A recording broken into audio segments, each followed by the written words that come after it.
Hey everyone, welcome back to a new video. I know it's been a while, but I've had some health issues that have been keeping me from making videos. I'm really going to try my best to get back to posting every day, but honestly, I'm still not quite sure. So for now, I'm just going to try and upload when I can, and when I feel like I'm able to. I hope you all enjoy this one. And if you have your own story, send it to southerncannibal.com. All that being said, let's get into the stories. And remember everyone, to always stay hungry.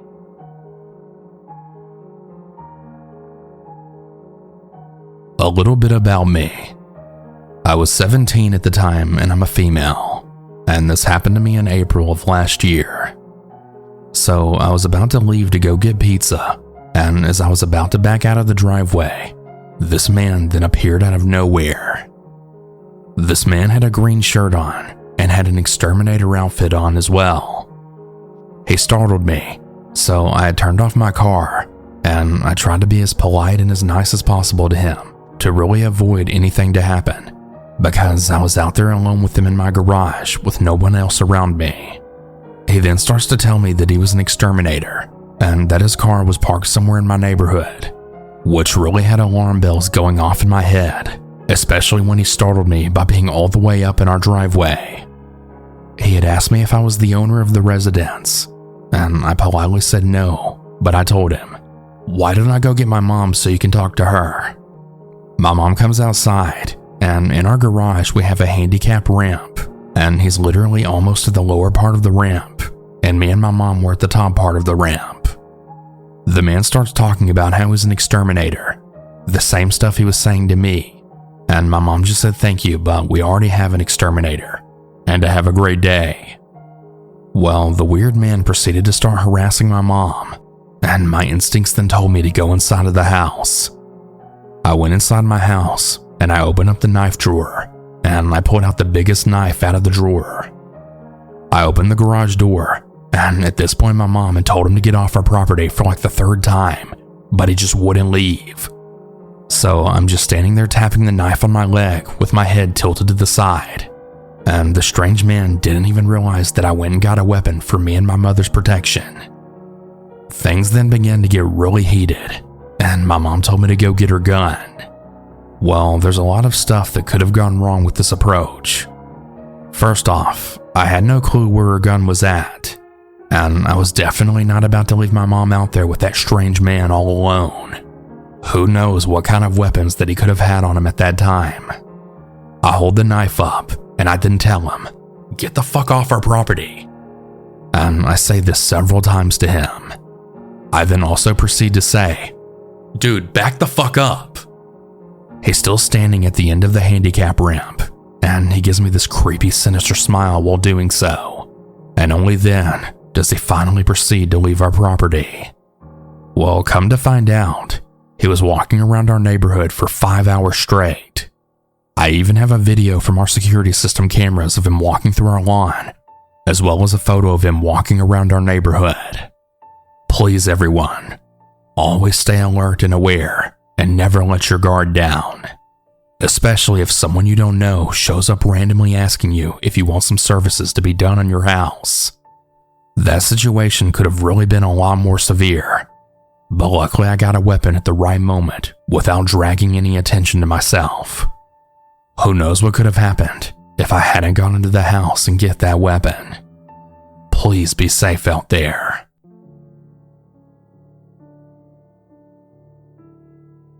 I would like to be kept anonymous for this story. The story happened 3 years ago when I was 14. Me, my sister, and my grandma went to go visit my unstable aunt at her home.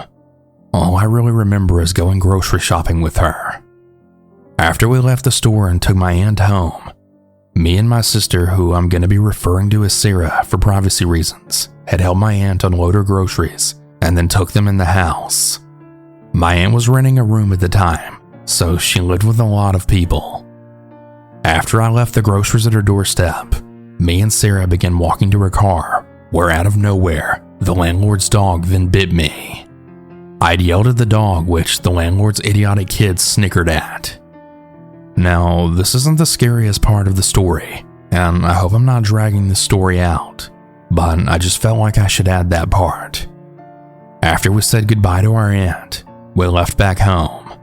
We got the subway on our way, and my grandma then told us that she needed to go somewhere important, so she dropped me and Sarah off at the next corner next to a stoplight so that we could walk home. Me and Sarah just talked along the way until a car passed us. Now, at the time, my sister really liked to mess with people. I guess you could say that she was kind of a bad girl. At least that's what she would say. Anyway, Sarah had flipped off someone driving a car, the car that passed us.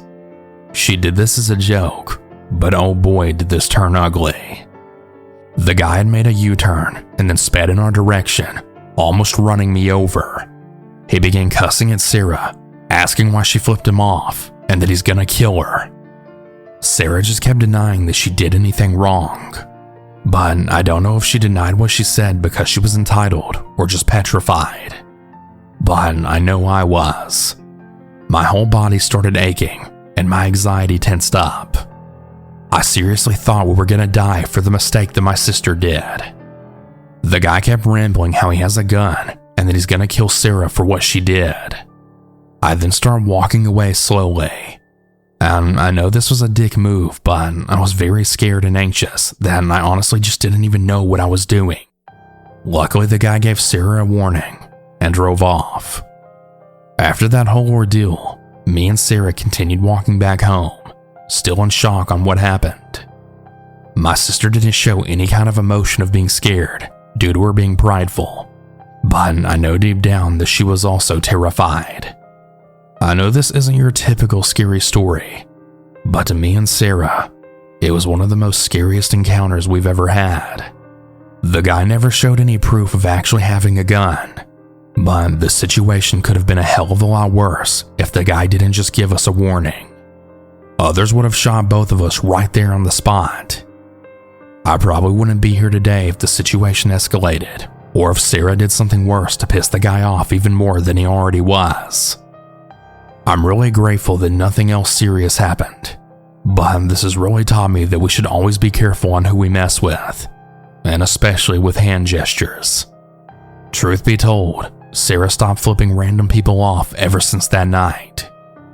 I'm 18 years old now, and I'm finishing my senior year, and I decided to share this story to one of my favorite scary storytellers. With the almost getting killed and getting bitten by a dog, I'd say that day wasn't a good day for me. Be careful, everyone. You really don't know what anyone is capable of. Thanks for listening.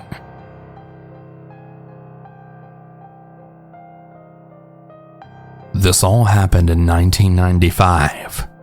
My dog Poochie had disappeared, and after about 3 days of searching, my mother found his body 2 miles away from our home in a ditch. We were absolutely heartbroken, having had Poochie for 11 years, and we missed him terribly. And so it was after a time of grieving that we decided to get another dog. My mother and I drove to an animal rescue shelter about 30 minutes away from our home.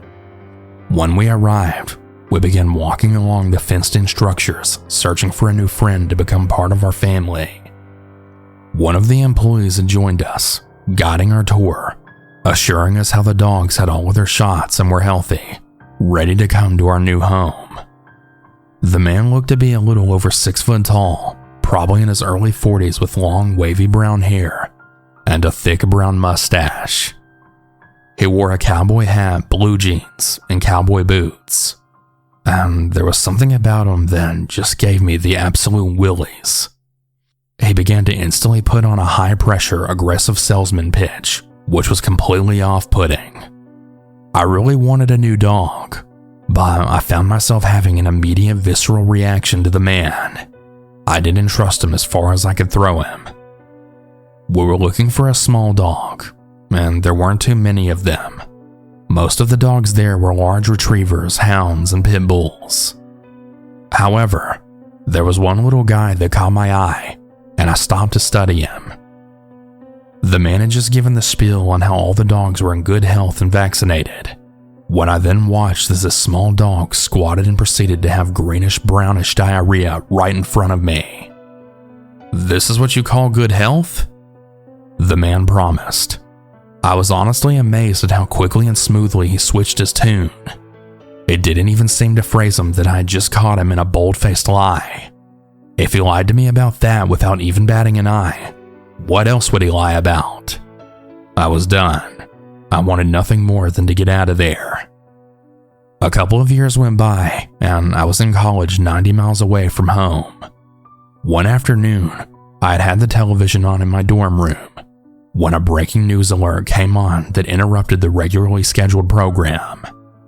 A man had used a gun to hijack a car, kidnapping the woman inside, and was leading police on a high-speed chase. They wanted the public to get out of the way because he was armed and dangerous. As the news reporter put his picture on the screen and mentioned where the man worked, I then felt all of the hair stand up on the back of my neck as I then gasped in utter horror. It was 2 years later, and I was 90 miles away from where I'd last seen him, but I instantly recognized the same guy who had given my mother and I the tour at the animal shelter. It turns out the guy had been a convicted felon on parole. The police chase went on for about an hour and a half, finally ending with the man driving into a dead-end field with a slew of cop cars right behind him. Rather than go back to prison, the man shot himself in the head, killing himself instantly. The woman he kidnapped was not physically harmed, but I have no doubt she was forever scarred emotionally. I can still picture the man to this day, and it still really makes me shudder to think about my encounter with a convicted felon turned kidnapper. That's still so crazy to me. In November 2021, my roommate RM and 2 friends went to our first concert since lockdown in downtown Seattle. We had quit smoking during that time, but it was a special occasion and an old tradition that we decided to split a pack to share. It was post-punk concert, The Idols, and it was more frugal to indulge in tobacco rather than the criminally overpriced drinks at the bar. The show had a late start, as the lead singer was suffering from a case of food poisoning, but he later pulled it off like a champ. A real pro. By the time the show was about to start, it was getting late, and RM and I were about halfway through the pack of cigarettes. We would go off around the block of the venue to a quiet corner on the sidewalk of an intersection, with a 4-way stoplight and crosswalks, where a few surviving bars were still open across the street. Now, this was the tail end of the lockdown, so there were far less people wandering around.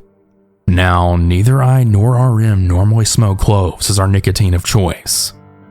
At the gas station, I had asked for a pack of menthols, then I impulsively switched to clove cigarettes, which had less in a pack and were slightly more expensive, to savor the flavor. My roommate wasn't as thrilled about my selection, but hey, we could give the extras away rather than take the rest home and restart a bad habit. The show was finally about to start after a 45-minute delay. It was just the 2 of us alone without any fellow smokers on the sidewalk of the intersection, as we then indulged in destroying our lungs and throats.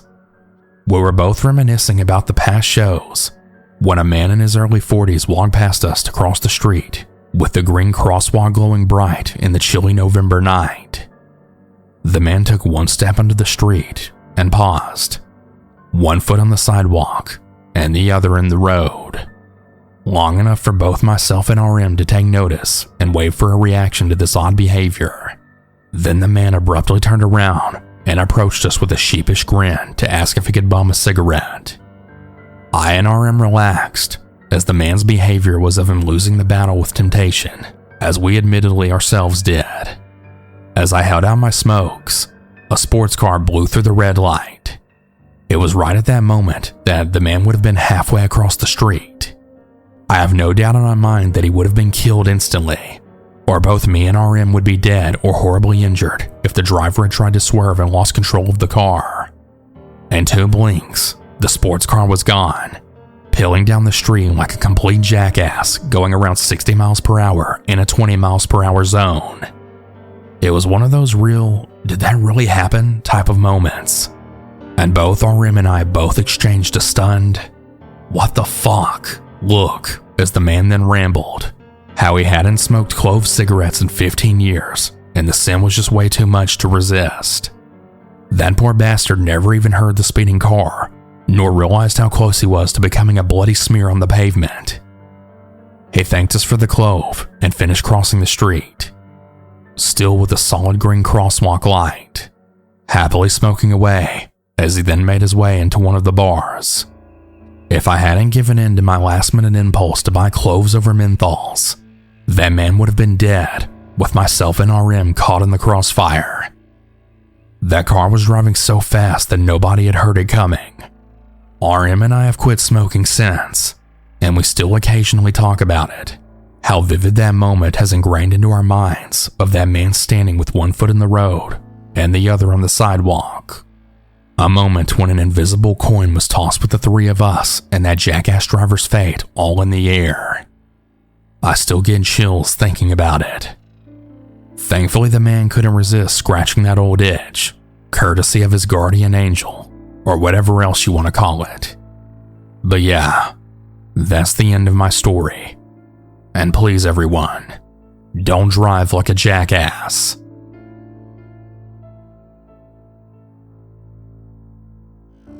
This all began about 2 weeks ago. I'm a 23-year-old female living in Georgia. My husband and I have an apartment in a busy part of town, so there's lots of cars and people, which isn't unusual for our apartment complex. So one night, my husband went out to take our dog to the dog park, which is about a 2-minute walk from our apartment. On his way there, he had passed a black car parked in front of our building. Not thinking anything of it though, he kept walking to the park.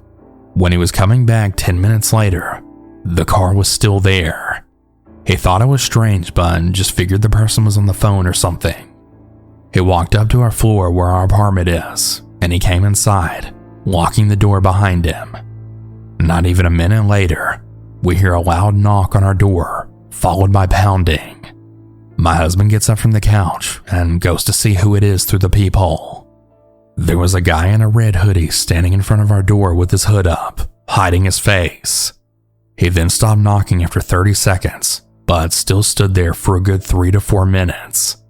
Finally, he leaves, and he walks down the 3 flights of stairs, only to go sit in the passenger seat of the same black car my husband saw on the way to the dog park.